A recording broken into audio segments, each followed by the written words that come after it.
Now, the satellite clinic town is tiny. The business hadn't been open for 5 years. I was like, oh, great, but there's nothing to buy here. There's no business, But the main clinic with the first owner was renowned for their clinical care. They had the best equipment in town, very loyal practice. And I said, well, what are you doing with the Dubbo clinic? And is there any opportunity to buy the records and buy the equipment? And the corporate said, look, we're going to get people up from Sydney. We're dispersing everything. It'll go to all of our other clinics. And so you've got 48 hours to make a decision, because this is how far down the path they were in their plans of dispersion and closing it down. Welcome to The Focused View, the podcast for eye care professionals across Australia. In each episode, we bring together leaders from optometry, optical dispensing, and business to share insights, practical strategies, and the latest developments shaping independent practice today. I'm your host, Michael Nasser, and together we'll explore how innovation, collaboration, and smart business thinking can drive growth, enhance patient care, and strengthen the future of independent optometry.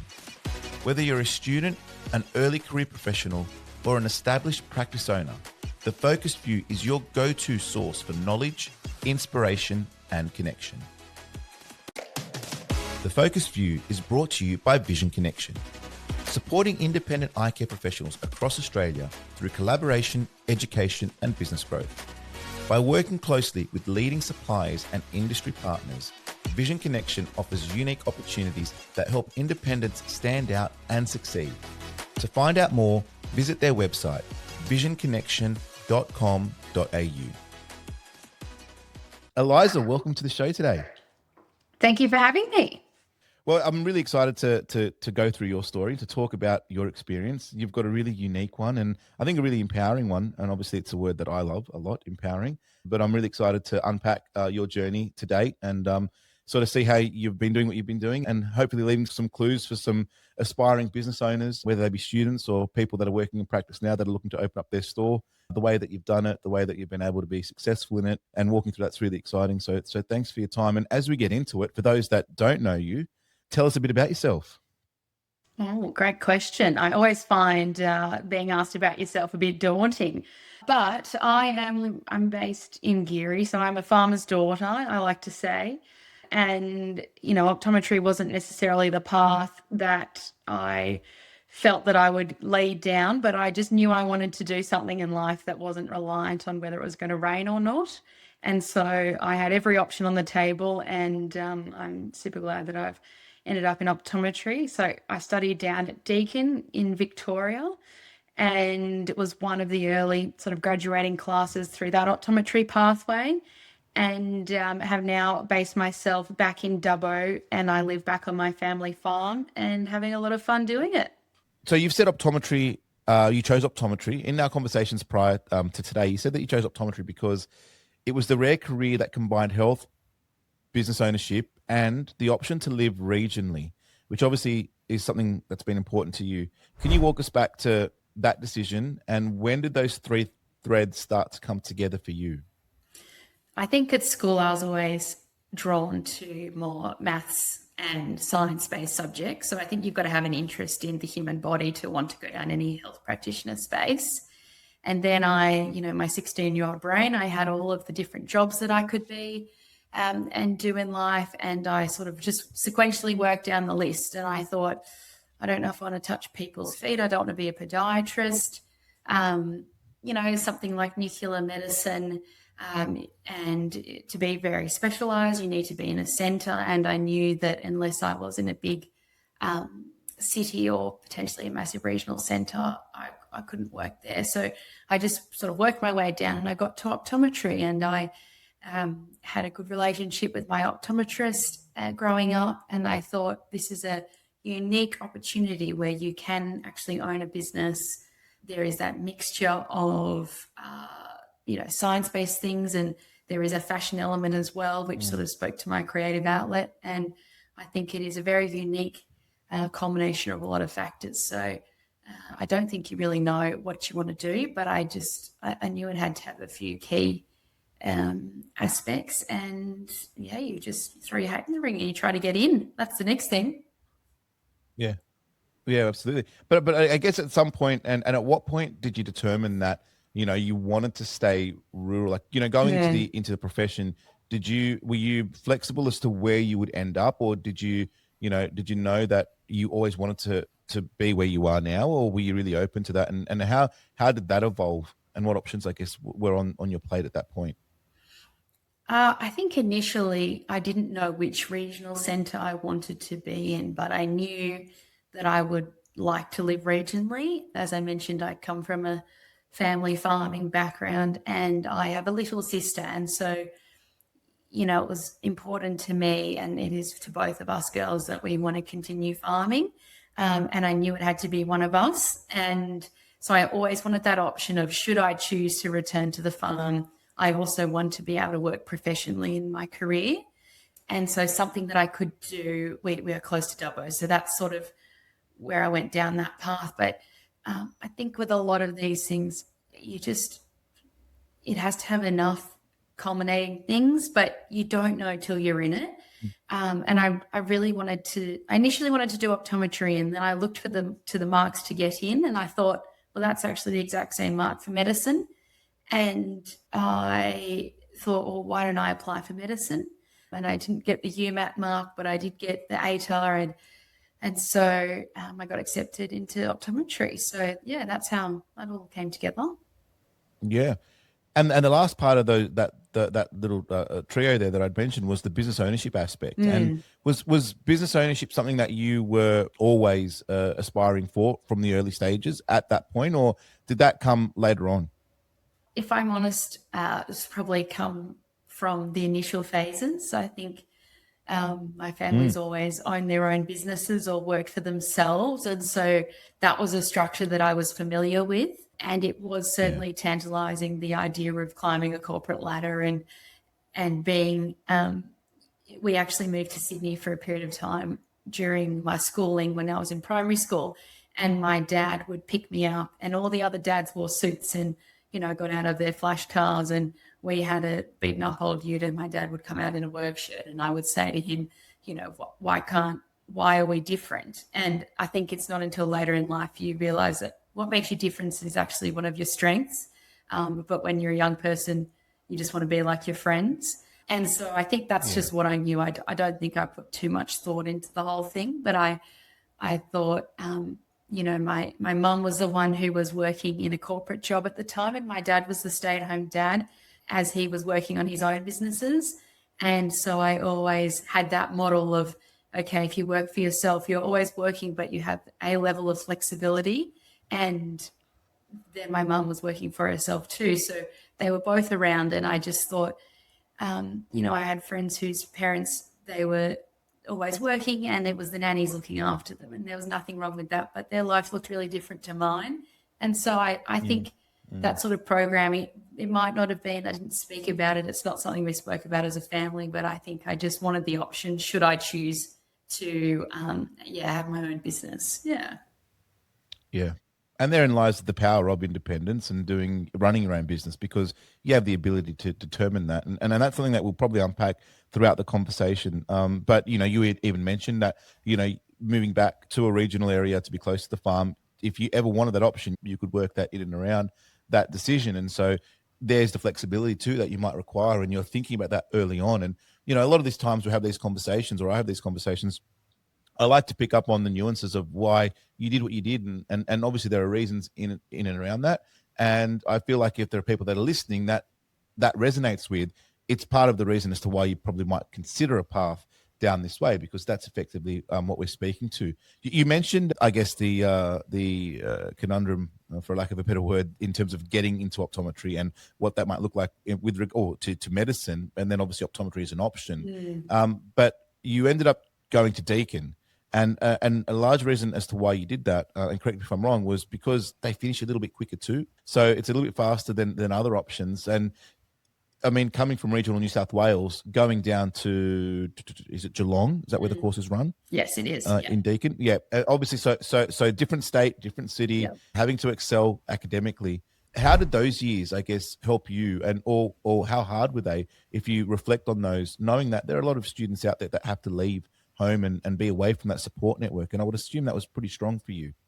Yes, definitely. I just touched on something earlier on what brings you back. I think if you're family minded and community minded, that's part of what makes working in regionally so wonderful. But I also wanted to sort of probably connect back in that.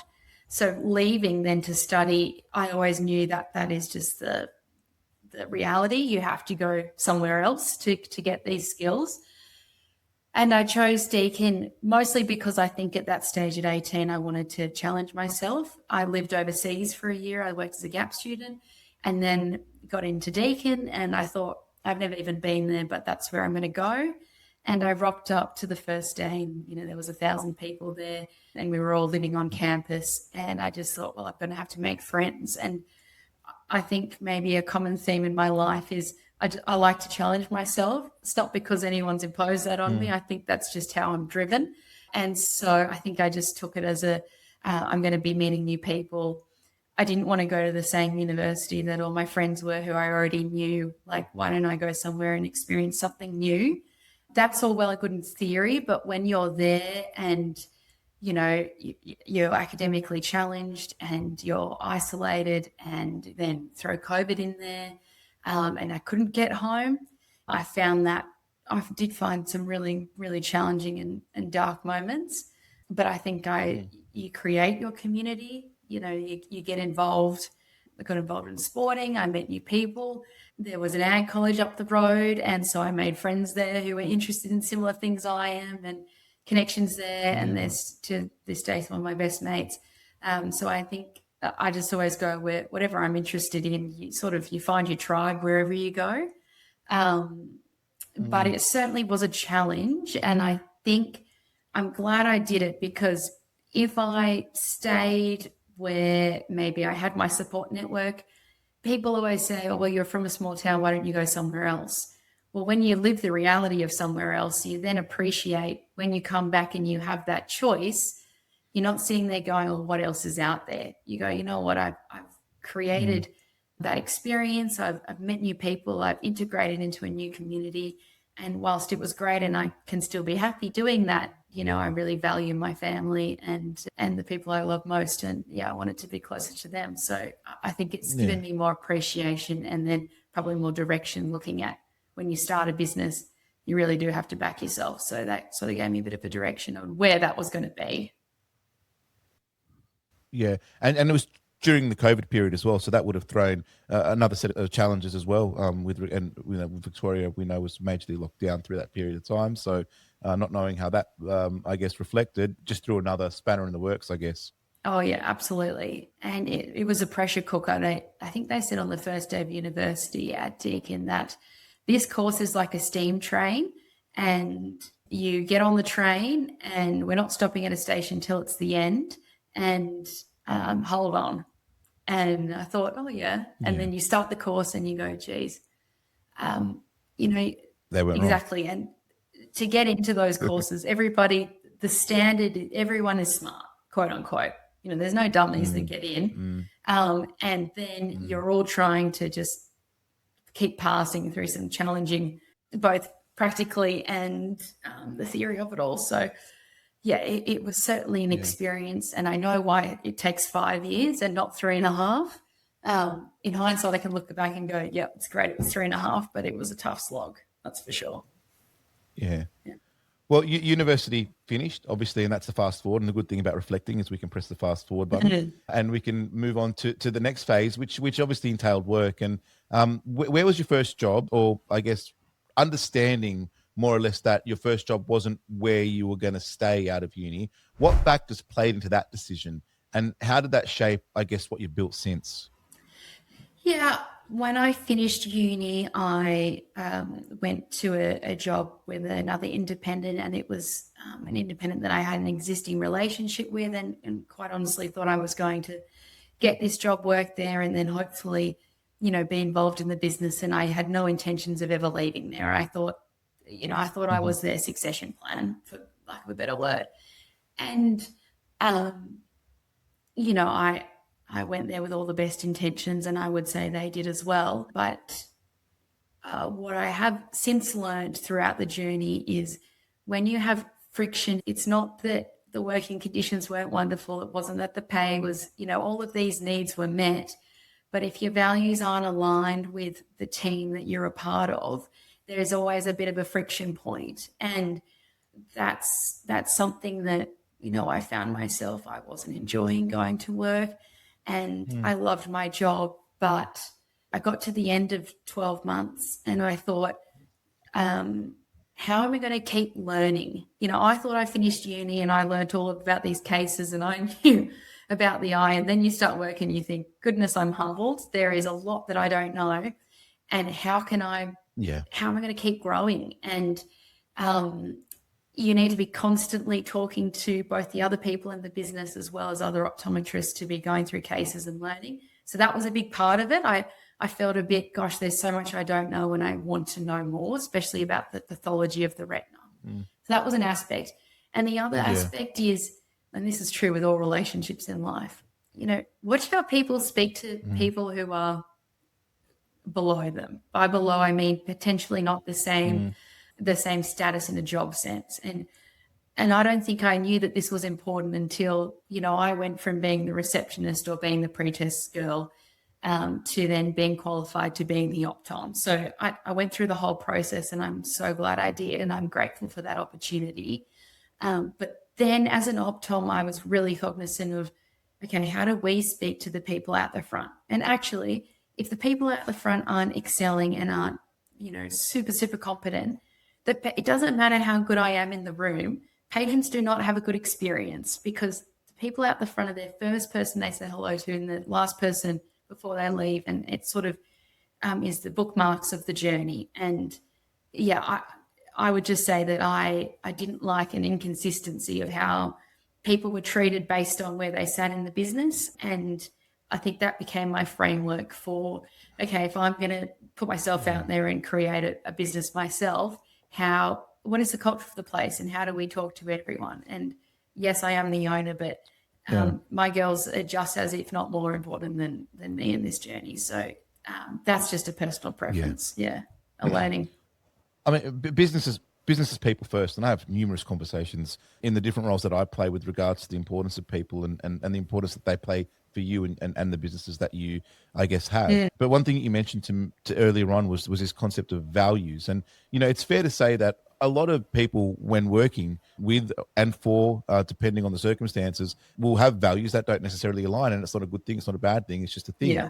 And it's not to say one is right and one is wrong, but obviously you need to stay true to what is important to you. And I think that is there's a deeper meaning in all of that too, which we probably won't unpack today. But that concept of values and the importance of it is really critical. And I think for you, when we relate it back to the conversation that we're having today, it meant that you needed to make some decisions, and that decision meant a sidestep, perhaps more than a actual progression. The way that you've mentioned you saw it as you left uni. Can you speak about that sidestep and what did that entail and what did that look like? And I guess if you want to, mention the reasons why you took that sidestep as opposed to, and maybe it wasn't a sidestep. I just use that as again, lack of a better term, perhaps. But talk to us about that and how you started to then align with your values in that process. I think it's about your drivers. So maybe people view a progression in that they get a promotion or they make more money. And the path that I took was certainly against that. And so people could look at it as a sidestep or a back step. But what I was keen on is maintaining, number one, a relationship with the employer that I had. And so I was in a small town, I didn't want to then work for another optometrist that was competing against that employer. It didn't sit with me. Again, that's not right or wrong of anyone else. That's just for me. And I wanted I wanted to improve my skill set and I wanted to stay in the region. So, I had a bit of a conundrum on my hands there. How was I going to achieve these things? And if not, then I just had to work out, make the best of what I'm doing. And I'm very big on don't have a whinge unless you're going to do something about it. And if you're not, then there's nothing to complain about. So I then looked at, okay, how do I obtain more skills? Do I go back to university? I looked at, could I start lecturing? how could I maybe do a PhD? That was on the cards. What did I need to do there? But all of that required leaving my hometown. So I then approached a local ophthalmologist and I said, I know you've never had an optometrist here, but could I work under you and learn from you? And whatever you need, I'll do. You know, whatever you think the patient needs, I'm happy to do. Throw me in the deep end, but I just want to learn from you. And who knows more than, the ophthalmologist with their skill set. They've been doing it for decades. So thankfully he said yes. And, that was certainly a sidestep. I took a pay cut to do so. And I would say to other people who may be listening to this and thinking, I'm not sure what path to take, don't always look at the most literal path. Think about the objectives that you're trying to achieve, and then have a bit of lateral thinking. And again, that's probably where I've come to in my journey in business. But what was the worst thing? He was going to say no. Fine. I could keep working where I was, which was all great and fine. So, I'm super grateful, but I think you've just got to ask these things. Yeah. And in reflection, what did you take out of that experience? Because obviously you'd mentioned you had a desire out of uni to get more clinical and understand more the pathology of the retina and all of those technical aspects. I would say it's fair to assume that at the ophthalmologist, you were able to really hone in on that. I guess that side of the industry with regards to that clinical experience. Can you speak to that? And although it might have been a sidestep at the time, whether it's regards to pay or the journey that you saw yourself taking, when you look back on it, I'm sure that you wouldn't have taken it back, and you probably learned a lot for it, and it's probably propped you up for the next phase, which we'll get into. But can you speak to that experience and what you got out of that? Oh, pivotal, foundational, all of those things. Eternally grateful. Still have a great relationship. Still learning. He said to me, he's later on in his career, and he said to me, "You've got to learn something new every day, and if we don't learn something new every day, it's not been a good day." And I think when you're around someone who just has a thirst for knowledge and a thirst for continually learning, and how can we all learn together and build each other up, that is a very powerful thing. And because my job was doing all the tests, then I would have to present to the ophthalmologist, and then he would say, do this, do that. Why did you think of this? And sort of quiz me more or less. And then I'd have to relay all of that to the patient. And what I didn't realize I was learning was how to explain quite complex things to the patient and get them on board in the journey. Because if the patient has buy-in on where they're heading, your objectives will always be better. There will always be better patient outcomes. And I guess that is what is fundamental and foundational to my business now. And also where I found the most enthusiasm and joy out of what I was doing was my ability to be really thorough and look at every aspect. And, when we look at then treatments, I had a better understanding of what were the treatment options available and what were the pros and cons of that. And what was the patient journey going to be like in an ophthalmology setting or in a tertiary setting, so that I could, as an optometrist, explain to the patient, okay, these are your options. These are the pros and cons. When you're in there, this is what you're going to expect. It won't feel painful. It will feel painful. This is your follow-up drop regime. All of those little things, which I think seem very surface level when I talk about them. But I think that's what patients, it changes the patient outcome, as I said. So, that has now been foundational to my business. I spend more time with a patient than anyone else. And I was listening to a podcast you had with an optometrist who has clinics over in America, and he was an engineer, and he said, it's totally backwards because we're spending more time with the patient, and this is patient-centered care. And actually that is the foundation to what we do. And in an industry like ours, which is how do we get glasses for cheaper and how can we be quicker in our consults? That's where the corporate's heading. I guess I was sort of bucking the trend, and so is he, of going, how can we be clinically excellent? And when you work for an ophthalmologist, they're all about clinical excellence because that really impacts onto their surgical outcomes. And so that was honed into me. Yeah. and carrying that through, obviously understanding the role of the optometrist in that environment, in that setting, and ensuring that you're exposing yourself to as many minutes as possible in that type of environment, but then having the confidence to expand on that, and to give the patient that holistic communication a process, I guess, it just allows you to offer a point of difference too, I would assume, with regards to optoms that necessarily haven't been down that same path. With that thirst for knowledge, I mean, I've got a saying that I always use it. So every day is a school day. Mm. And it's almost like, it's a little bit like that where, every day has that aspect to it. And I love that sort of principle of learning something new every day. I think it's super powerful. And surrounding yourself with I guess people who encourage that as well, because for sure. we're thinking, what did they say? Sorry, rising tide lifts all ships. That was, I was exposed to that working for an ophthalmologist, and I think I would like to, I try to emphasize that with my own team now. Yeah. And I guess, why this is relative, and I spend a little bit of time speaking to uni students, and there are some issues and challenges that I guess pertain to students that are graduating now in the future of the industry with regards to the amount of students that are coming through. And, there have to be ways that, optoms think about what to do next. And, things like this are potentially a career move, and what that looks like in the future, who knows? But at the very least, if it's something that, and what we can see in your story is that you've been able to turn that into, something advantageous to your business operation. And I think that there's a lot of, I guess, like I said, value in that. So that's important. But I guess as we progress through your career, next thing, you get a LinkedIn message, and LinkedIn obviously now is so influential in business life, I believe, with regards to the connections and the communication that is conducted on it. But you got a LinkedIn message, and it was about a particular practice that was in and around the area that you were focusing in on. You were on your lunch break, I believe. Didn't take anything of it, but I guess if you said a few weeks later, curiosity got the best of you. What changed in those 2 weeks? And again, speak to that, that post as you will, and what inspired you then to make the phone call? And I guess, how did that progress?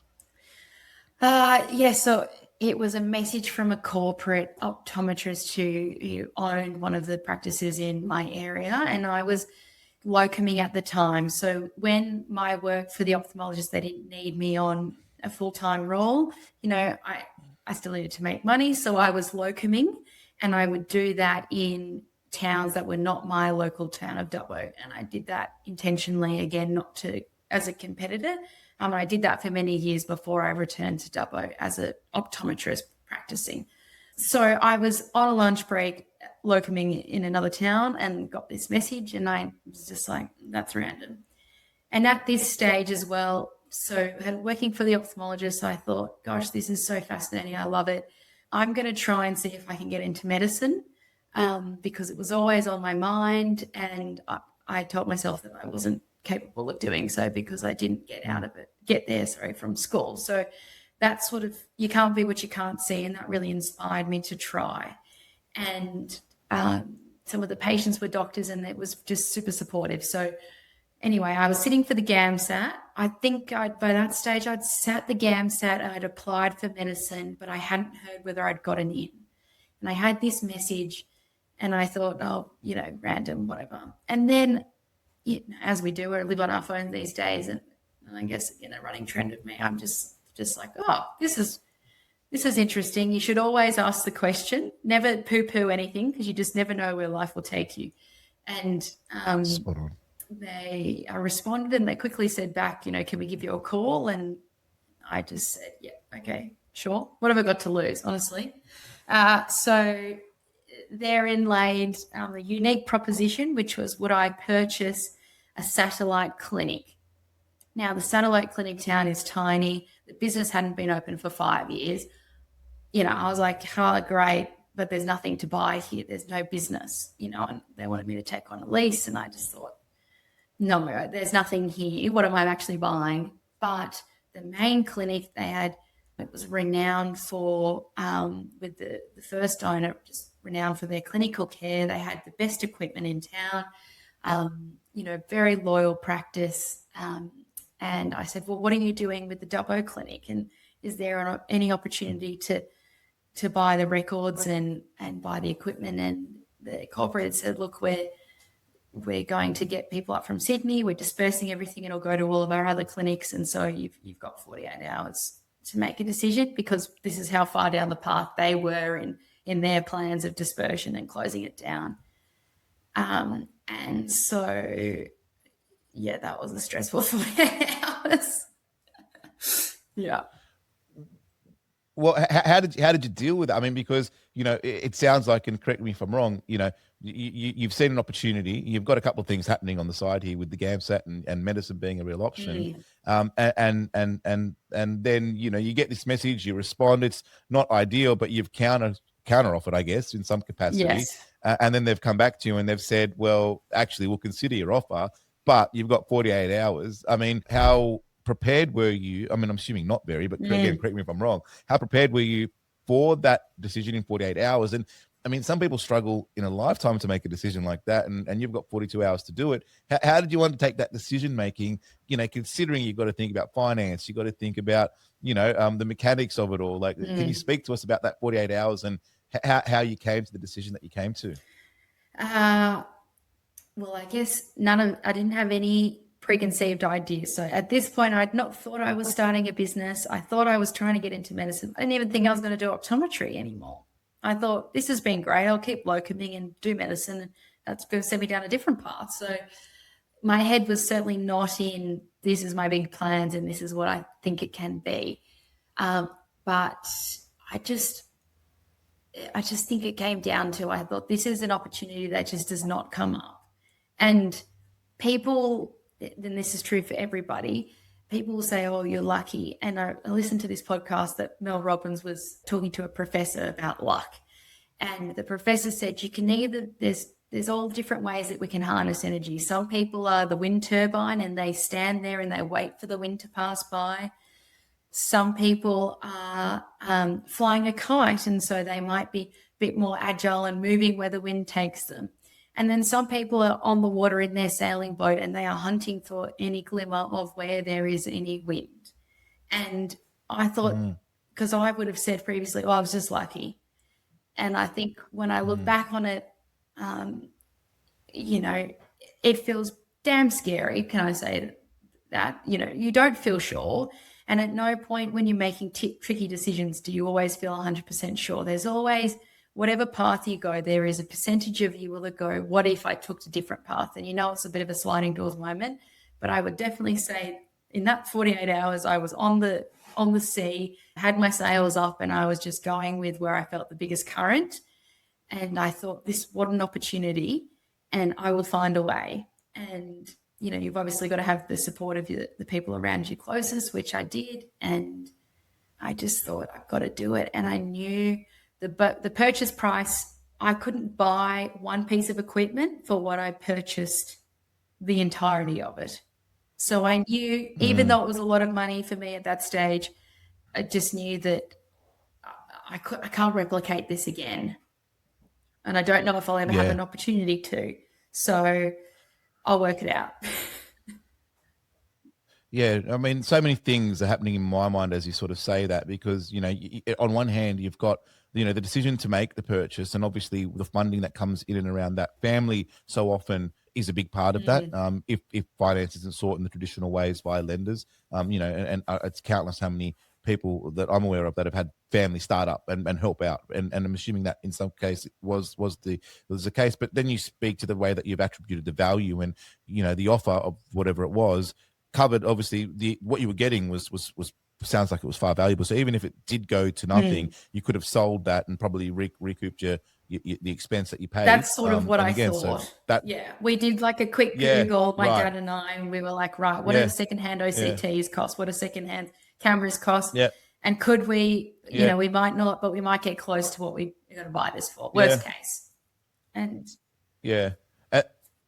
and then the biggest part, hard to put the value on, is the opportunity cost, and all the opportunity, you know, exposure that you are allowing yourself to have. And I think, you know, you'd mentioned the database was a part of that, and obviously what does that look like? And definitely for startup businesses. And again, this is coming back to say the conversations that we're having with students along the way, and just in general, you know, there is this, and I think your case is slightly different, but what we're seeing a lot in the market now are a lot of those stores, and maybe again, if we take it a step back and, reading between the lines, it's fair to say we know who the organization was that bought the store as the corporate and then we're looking to offload it.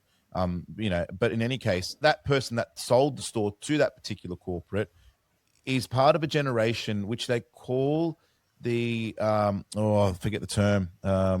It's called the silver. I think it's like the silver wave, and it's basically a whole lot of these initial entrepreneurs that came through, baby boomer entrepreneurs that are basically at the phase of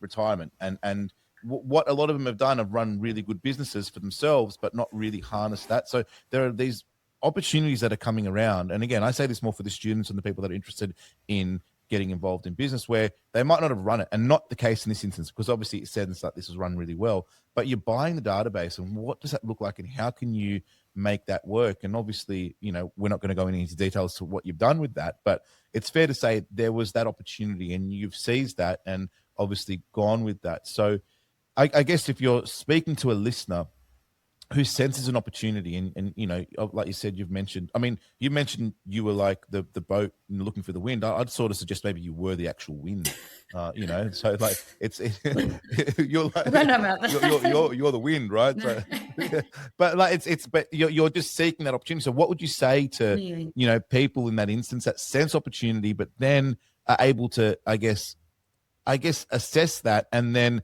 capitalize on it as best as they can, understanding there's always a risk component. I mean, you got to risk it for the biscuit in some capacity. So how we can see how you've managed it, but what would you say to people out there that are sensing opportunities right in front of them, but are not sure what to do and how to, I guess, approach that? I guess I flip it and I go, okay, what's the cost of not doing this? Like, if I don't ask the question, can I, so for instance, finance, I had no money, I had no finance sorted. And I said, okay, they wouldn't budge on the price of it. I tried. It's like, okay, there's no wiggle here. Okay, so how can we approach this differently? They didn't need to know that I had no finance sorted and that I was actually going on a family holiday a week later and had to move all this equipment into storage. And like, I had time pressure myself thinking I'm doing a different thing. So again, they don't need to know that. And so I said, okay, can I finance this over 6 months? So do like a vendor finance.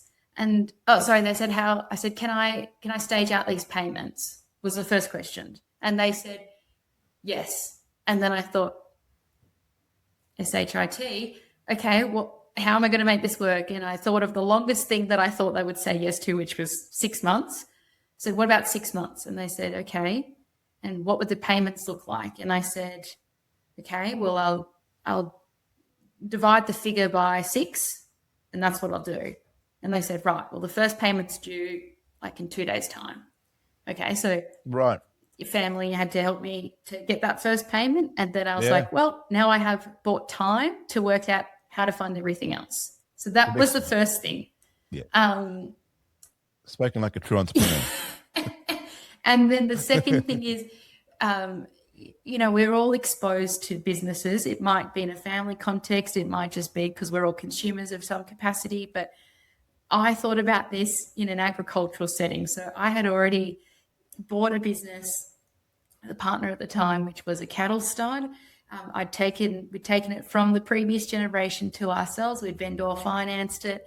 And so I actually wasn't looking at this problem like an optometry. How do we do this in the metrics of what optometry looks like? I was looking at it from the perspective of farming. So yes, there is an existing relationship with the brand potentially, but I knew that what people value is the people behind the brand.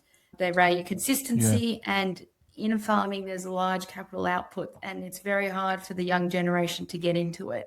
And so you're really thinking dynamically on how can we fund this really capital heavy venture. So I think I had practice in thinking differently, which I then applied in this setting. So people think it's very different, but farming and optom are not so dissimilar like that.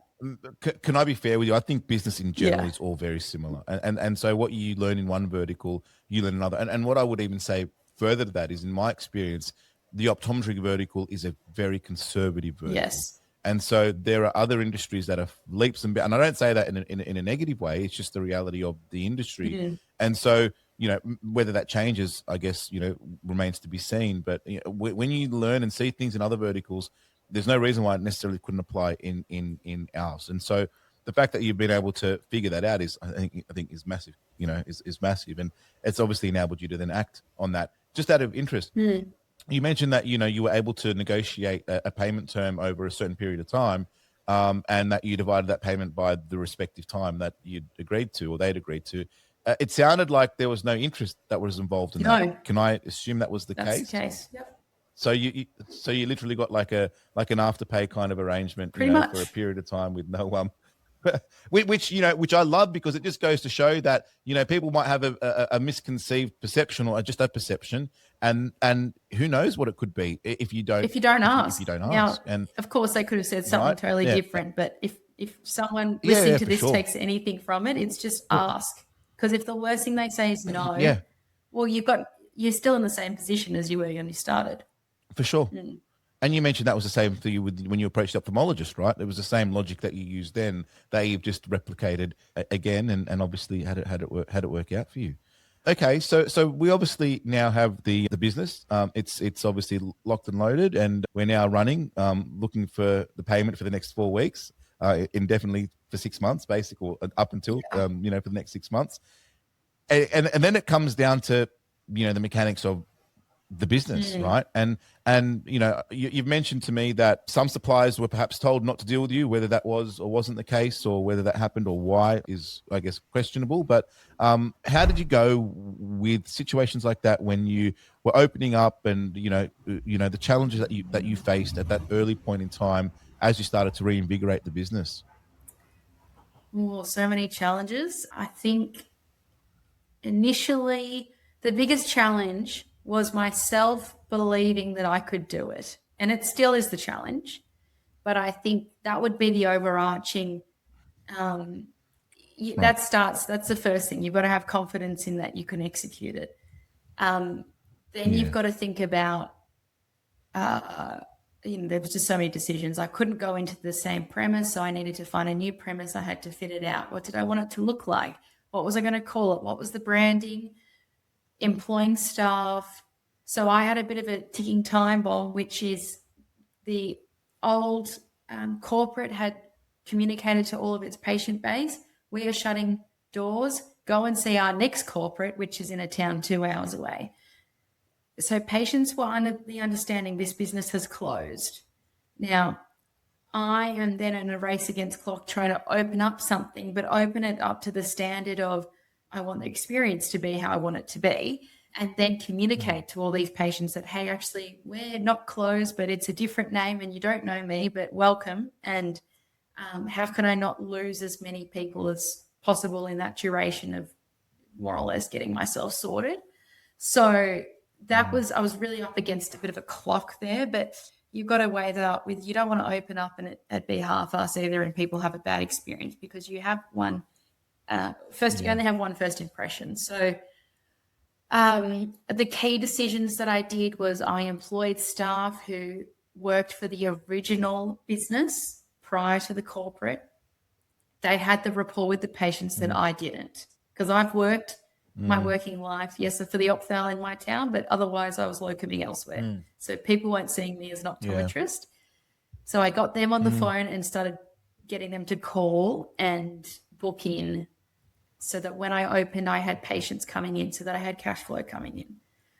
The second thing was I had suppliers who wouldn't work with me, and that was really tricky. And my competition had put a very strong force out there of don't work with this girl who's starting, and the industry is small. And I found that when you already are doubting yourself, obviously that's another layer. But what I would say is that things happen for a reason. And so every roadblock that we had on that front, it made us develop this niche, which is quite bespoke frames from all around the world that we source. We do a lot of, people will come to us and say, this is what I'm looking for. And then we will order in frames. And so we had to really pivot and go, initially I thought I would just have sort of middle tier frames and not be sort of trying to do high end stuff. I thought I would just be clinical and then sort of mid range frames. But if people are going to be, I'm the only one who privately bills in my town. So if people are paying money to see you, they then expect a superior product. And that came about through people we were familiar with not being able to use their products and so having to pivot. And I'm forever grateful for those people who had supported us from day dot. So I guess that's another learning, that not every door shut means that like where you pivot to is not always bad. Sometimes it can actually be better. And then, yeah, just opening the doors, getting to the stage where you can open the door. And, you know, Jo, who works for you guys, is my business coach and she's fantastic. And I knew of her because there's another optometrist in Wagga called Zachariah Newman. And clinically, you know, the excellence that they have, the team they have, their culture, I would, you know, I was just sad that I didn't live in Wagga. Otherwise, I would be there in a heartbeat. They are just phenomenal. And so Jo was their business coach. So you don't have to reinvent the wheel. It's just looking at who do you admire and what aspects of that do you want to integrate. And so I remember Jo said to me, you know, I said, we're not ready, Jo. And she said, Eliza, you will never be at the stage where you think everything is 100% and we're good to go. Like we're sort of open with like 60%, I would say. Done is better than perfect. Nothing, and it won't be perfect. And I'm a perfectionist, and that's well, that's it. Done is better than perfect is one of the quotes that I've got in my office is, you know, done is better than perfect. Yeah, totally. And it's a trait of mine that I wish I didn't have, but it makes me constantly seek for how can we do it better. That's when it works for me, and when it works gets me is that I can ruminate and I can spend a lot of time on maybe little things that aren't actually getting me where I need to go. And so you need to be surrounded by then people with other skills. So Jo and my team were like, we'll be right. We just need to do it. And so you just, and then you learn. You just got to keep pivoting the whole time. Yeah. Joanne's a superstar. I think you've seen obviously that firsthand with regards to her knowledge and her experience. And obviously we're very grateful to have her as part of our team at Vision Connection specifically because, she does some wonderful things. But you mentioned something there that, you know, it sounds like I was sort of talking to myself a little bit. Just in a bit of a high pitch, but it was the fact that you don't need to reinvent the wheel. And again, when we speak to students and to the younger, you know, I guess generation, I guess, if I can use that term, you don't have to reinvent the wheel. You literally just need to watch and see what you resonate with and what you want to replicate and go and seek and learn. And in our industry, you'd be very surprised. People are quite giving of their time, you know, with regards to if you show genuine interest and you're genuine about that, they will open up and talk to you and share insights with you. And I've come to learn that, you know, with this podcast specifically, because the amount of times I've reached out to people that aren't even in my ecosystem and they're totally open to, you know, sharing what they do and how they do it. It's just, you know, it's really, I think it's quite empowering. And I feel like seeing that, I think is massive. And for anyone that's young, I think that's a massive take. And then the ability to go out and ask and do that. But you have mentioned from your point of view, Joanne, and the need to have a business person in your corner from that point of view, and finding someone like that I think is really critical because, you know, you've mentioned the clinical side and it seemed like you were well versed in that, and you've got the business side. In our industry, you know, between 60 and 80% of the revenue that we generate in our businesses are from the sale of a product, and obviously you know, you need to be well versed in business, but that also is what provides the opportunity that our industry provides, which is flexibility, because you can then build a business in and around that. You know, if you're an ophthalmologist, as great as that career is, if you're not billing, if you're not working, you're not billing, and then you're not making money. I mean, they're making a mozza in any case, but, you know, in our industry, you know, you could potentially build it out where it's not relying on you, and it's still running just as successfully if you've instilled it and built it in the right way. And I guess that's another conversation too. But no, it's great to hear that. So you got to opening, and obviously you've spoken about the challenges that you've dealt with. And something that you shared with me as we were doing our pre-interview, week one opened and then your personal life took a hit. And I guess, you know, it also then speaks to the other side of, you know, independent business where, you know, a lot of what we do in our personal lives can affect our business too and be, you know, a reflection on that. Can you speak to how that, you know, worked for you with the point of view of how you dealt with it and how you know, were able to open the doors and then deal with, you know, I guess, you know, hitting the personal life, which we are all, you know, I guess are privy to or exposed to at some point in our lives? Yeah, I guess when I was finishing school, I thought, you have your work life and then you have your personal life, and the two don't mesh because they're two totally different things. Now, life doesn't work like Not in small that. business. And, you know, there's many times with my team now, and they come in and kids are sick and stuff happens, and you actually being able to be quite real with people and saying, okay, this is what's going on. How I am showing up today, it's not that I'm angry at you, it's not that you've done something wrong, but I've got a lot going on personally. And it just gives a bit of context as to some of your discussions or how you approach things. So yeah, I had, you know, a long-term relationship breakdown the first week of opening, and that wasn't business related. It was other things, but that really knocked the wind out of me. And from a confidence level, you know, this is someone I thought were doing the passage of time together, and you know, their priorities weren't the same as mine. And I think when you are vulnerable and you are in a situation where your confidence has been diminished and quite quickly, that was probably the most vulnerable point to start a business and birth a baby, which was a business. And I think, you know, sometimes it's just working through your day and going, there's so much ahead of me and there's so much uncertainty, and what am I doing every hour? Like, that's what I used to break it down to. I would go, okay, I've got an hour here, and each day I would break it into hours and just go, what's the one thing I need to do in this hour to make sure I'm heading towards where I want to be? And having a great team around you, you know, sometimes the team would say to me, Eliza, you've taken a lot on, and, you know, we've actually changed your appointments, or we can see that, you know, it's the end of the day and you're just exhausted. Let's prioritize you, and the person this afternoon, we've changed them to Friday or whatever, and why don't you go home? And you have to have a lot of trust within your team system for somebody to be able to say that to you, and me take that on board, and I am eternally grateful. So I think, yes, it was probably some of the darkest days, but in hindsight, it is also what has made us. And conversely, things will continue to happen in life, and there's a lot of outside factors that we can never plan for, and that's true for everyone's life. And you spend more time at work than you do with the people you love at home. And so that was an emphasis for me. How do I make this experience not only for myself as an employer and as making a team environment, but also my patients coming in? How can it be the best experience possible? Because I want to like who I work with. I want to like who I show up as every day. And when you have a supportive system, it's not just at home, it's also in work. And, you know, I would hope that the girls would say that about me too. So for them,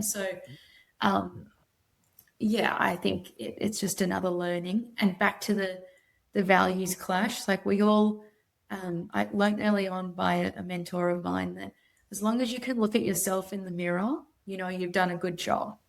And sometimes, you know, we get told we have feedback with every aspect in life, and we've got to know, when are we wearing a raincoat? When are we just going to we're going to acknowledge, but let it wash over us? And then when are we a sponge, and when do we take that on? And it is a skill to develop the two. And in business and in life, I think when times are tough, if you look at yourself and in the mirror and go, what can I live with? And as long as that is the case and you're living authentically to your truest version, you can't really go wrong. And the right decision and the easy decision are not always the same thing. Yeah. We had a lady on recently. Her name was Leanne Faulkner, and she spoke about about mental health, and she's done a heap of research in Newcastle with regards to mental health and small business owners. And one thing that she found in her research was that the mental health of an individual is directly related in small business, and the mental health of the business are one and the same thing. And so, you know, and we take it that way, you know, from the point of view of you can't really distinguish. And it's hard to do that. And obviously there are mechanisms and ways to do that. But one thing that I guess shines through when you're speaking is, you know, you've been able to take that adversity and then I guess bring out the people part of it and then flip that around so that you can instill and create an environment that is important and meaningful to you, on the principles as to which you obviously operate on, both from a personal level, but also from a business level, and what that means for your staff, and then in turn, what your patient experiences. And so to be able to do that, I think is a pretty fine skill. And that's obviously maybe part of the reason as to why you're finding the success that you're having. It's because it's a little bit of a hard thing to do. And especially in corporate, obviously it's almost non-existent and not possible, although not always the case. It could be possible, but very hard. But obviously building your vehicle the way that you are enables you to do that. So to be able to do that, I think is great, and obviously makes sense, I guess, as we talk it through. One thing that you mentioned earlier on was, and again, you mentioned about the navigating self-doubt. I mean, sometimes I refer to it as imposter syndrome, when we think, can we really be doing this? And, we all at some capacity at some time experience it, I believe. Yeah. But when you were faced with that self-doubt, what's the path or what to do? And, am I the right person to do this? And is this the right time for me to do this? And, what if this and what if that? When you were faced with those questions, and especially at the age as well, that you're facing them with, how did you handle that? What did you learn from it in reflection now? Because obviously you're still faced with those, but looking back when you were faced with those, what were some of those mechanisms that you used to get you through in reflection? And what do you think that's done for you today, I guess, looking forward? Oh, that is a great question. I think if you keep practicing the person that you want to be, sooner or later you do become that person. I have an ability that, again, it's just me pushing myself. So if there's an opportunity, even like this podcast, I would say yes, and then I figure out how to do it. And it's through the figuring it out that you learn. And so, yes, lots of self-doubt, continual self-doubt. And I think just be willing to fall on your sword as well and be always willing to go, is this the right way? Because I observe this in other businesses where the team, if you employ the right people, your team often have the answers. You want them to think laterally. But as the leader, you need to be able to be open to that. And that can be really hard. If you've come up with an idea and you think this is the way we're going, and a team member says, actually, Eliza, I think you're wrong. Have you thought about this? You want to actually empower them to be able to make some mistakes and live with their decisions as well, and sort of shepherd everybody in the direction, your sort of North Star. But you want other people to be bringing ideas. So, there's been things that or opportunities I've said yes to, which, maybe my team have encouraged me to do, and I doubted in myself whether I had the skill set. But if you have people who are encouraging around you, that sort of gives you the confidence that maybe you can't see in yourself. And I would say that is not ever an aspect of why I went into this industry at all. But my goodness, the support that I have met with, frame suppliers, lens suppliers, other practice owners from all over the country. I only knew my little part of the woods. I did not know neck of the woods. I did not, know many people at all in the industry. And people have been so encouraging and supporting when I've said, I don't know what I'm doing, or what would you do, or can I have help, or I'm doubting myself. And especially the women in this industry, they have lifted me up. And I then think it's our responsibility, if you are moving through your career and higher up, we need to help the generation below. But for self-doubt, it's not always about you yourself having to come up with the answers. I think it's a village and it's a community, and it's why I live in regional. That is what keeps my business moving forward. When I doubt, am I doing the right thing? I ask about feedback from my patients. Okay, what do we do well? I ask every patient, what did we do well? How did you find us? Because that gives you information as to where you're spending money on your marketing, and what can we do differently? Never ego ruins people in business, I think. And we all have an ego. In general, I'd say. Yeah, true. Yeah. But how can we be moving forward in a direction and be willing to make mistakes, because that's where we learn, and then learn from those mistakes. Yeah. I guess that points to the network. And I think one thing you were speaking about too there was, your network is obviously might be quite small, but if you, especially in the world of independent optometry, or it's small, but it is well connected, and, it's not far before you can reach somebody that can help and support you. And whether that's somebody that's halfway across Australia or the whole way across Australia, there is a really big network in and around that are willing to support. So the fact that you've been willing to get out there and you've seen that now, I guess it empowers you in more. And you've spoken about some of the initiatives that the industry holds, and there's a plethora of them, and I guess it is there for people to reach out to and see, and whether that's through the likes of yourself and this podcast specifically, and the people that have been on the podcast in the past. I know each and every one that I've spoken to is more than happy to be an advisor, or to support, or to offer an opinion at the very least, and get you from one step to the other. I guess, speaking to you as well prior to today's conversation, you're now at the point where the next move is bringing in another practitioner, so that you can step back from being both the driver and, I guess, being the optometrist as well. What does the right person look like? And what would you say to any optometrist that's quietly weighing up regional? What would the right person look like? If you're listening to this and probably my ethos resonates with you, I would love to hear from you. I'm a big believer that we hire on attitude and the inherent personality of somebody, and we can teach the rest. So you can teach skills and you can always upskill skills, but the sort of soft skills are very hard to find. And you want somebody who is attentive, loves interacting with people, has an ethos of how do we continue to learn and get better, and want to work collaboratively, and also an ego that can say, yes, I can be told maybe that wasn't great and how can we all improve. So I would love to hear from you if any of that resonates with you.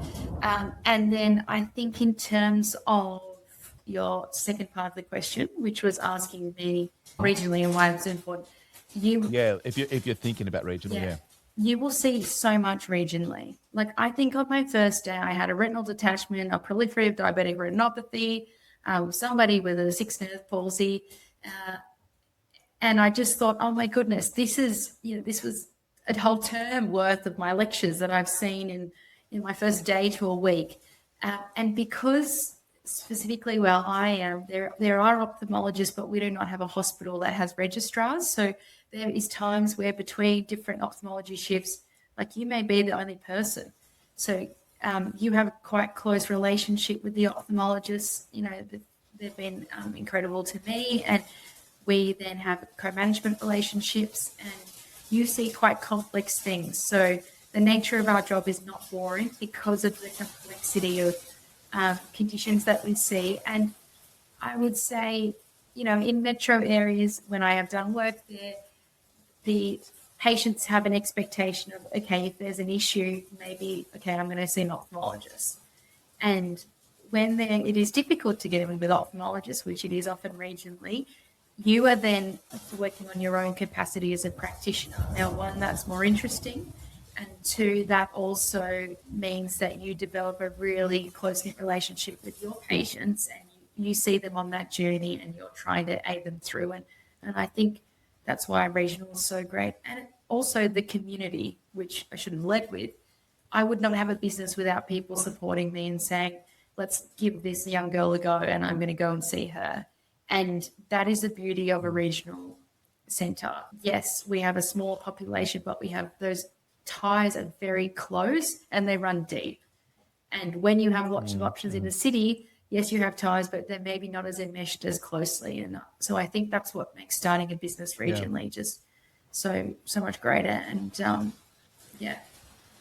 Yeah, well, I mean, definitely, if there's anyone listening and they're open to that, obviously we'd encourage them to reach out to you. But an example I wanted to speak on, and I guess it speaks to the culture and the team that you're building there, as well as the business that you're building there, is Nikki. And if I can use Nikki as an example, I hope I got her name right. Yes. She's got a colour consultancy.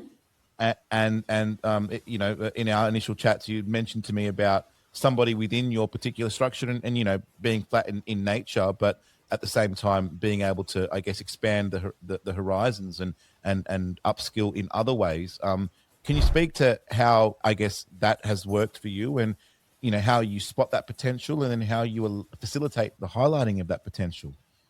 So the university is not for everybody. And as we touched on earlier, it is quite rigorous, the expectations at university to get through and to be an optometrist. And that is true for many university courses. And so there are so many clever people. Like, never judge a book by its cover. incredibly clever people who do not go to university. And that does not mean, again, that you're above them or they're above you. Like, we're all one and the same. But in terms of Nikki, so Nikki is an optical dispenser. She has been in the industry for 20 years. Not quite, she wouldn't like me saying that, also 16. She was, working with ACOD and doing the marketing for the teaching. She's constantly wanting to evolve herself. And she was really interested in color consultancy. Now, this is all about what colors suit you best and how can we enhance your natural features based on the colors you wear, your hair, your nails. And obviously, you have your frames, which comes back to her skills as a dispenser. And this is not my skill set at all, but it was a way that I could foster one of her interests, and it actually creates different bow to the string of what we offer here. And how can we keep differentiating this business away from Eliza Whiteley needs to see patients in her chair every 45 minutes? So, how we implement that and sort of bringing our patients on that journey is where we're really at now. It's all well and good to have these ideas, but you have to execute them. But in a very flat structure, which is optometrist, owner, that could be the optometrist, it could not be, could be dispenser, but when owner, some optometrists, dispensers and support staff. You're not really, then maybe a manager. There's not really lots of different levels. And so how can you think horizontally rather than vertically? And how can people continue to upskill in a job that there is a lot of sort of repetition in what we do? So, that's just an example of how we have tried to, one, differentiate our business offering, take all the impetus off me, and foster somebody's personal interest that is adjacent to what we deliver. Yeah, no, and obviously see a lot of value in that, I guess, from the point of view of it having a benefit to the store. Being able to offer a service like that, and maybe your customers have never been exposed to a service like that, or your patients haven't been, and then to experience that, say, wow, this is another unique offering, and it just adds to the value too. So to be able to identify that and harness it, I think is an awesome activity. As we sort of draw to a close, and I appreciate your time from that point of view and all the insights that you've shared. If you could leave the audience with one piece of advice, I mean, whether it be a student, whether it be a first-time owner, or an aspiring owner, someone that's been in business a long time or a short time, what for you is something that you carry with yourself as a principle that you'd want to share and I guess be known for from that point of view? I think, which is a thing we've touched on here, but ask the question, what have you got to lose? And give it a go.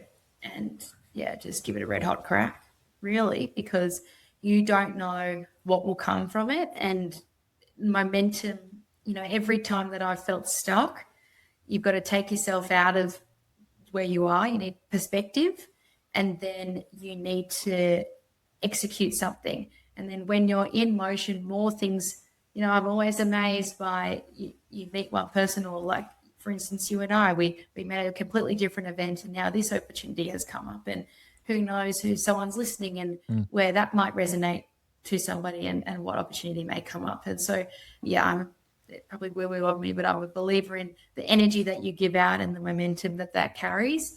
And so you will, being in your head, you're not going to get where you need to go. So ask the question, look like the idiot who's asking all the questions, but that will actually get you closer to where you want to be.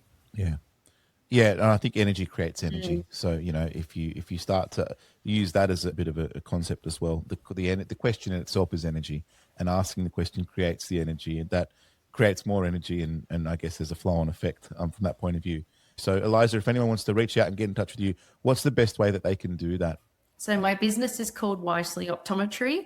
So Google us, there'll be an email on our contact page. Otherwise, LinkedIn, that's how this whole thing started. So Eliza Whiteley, reach out on LinkedIn, and we can go from there. I'd love to hear from you. Cool. And I'll put those details in the show notes. So if anyone wants to reach out, just jump onto the show notes and you can find all those details and connect with Eliza in that way. Eliza, thank you so much for your time. I've really appreciated the open and honest approach to the way you've answered the questions that I had for you today. I think, we didn't really deep dive strategy and process and standard operating procedures and things like that. But we spoke to, I guess, the challenges that you had to deal with and that you've been faced with, and how you've been able to come back and, really make a fist of it. And congratulations on everything that you've done. Thanks for listening to The Focused View. If you've enjoyed today's episode, please leave a 5-star review, subscribe on your preferred podcast app, and share it with your colleagues. It helps us reach more eye care professionals across Australia. For additional resources and downloads, visit thefocusedview.com.au. I'm Michael Nasser. Until next time, keep focused.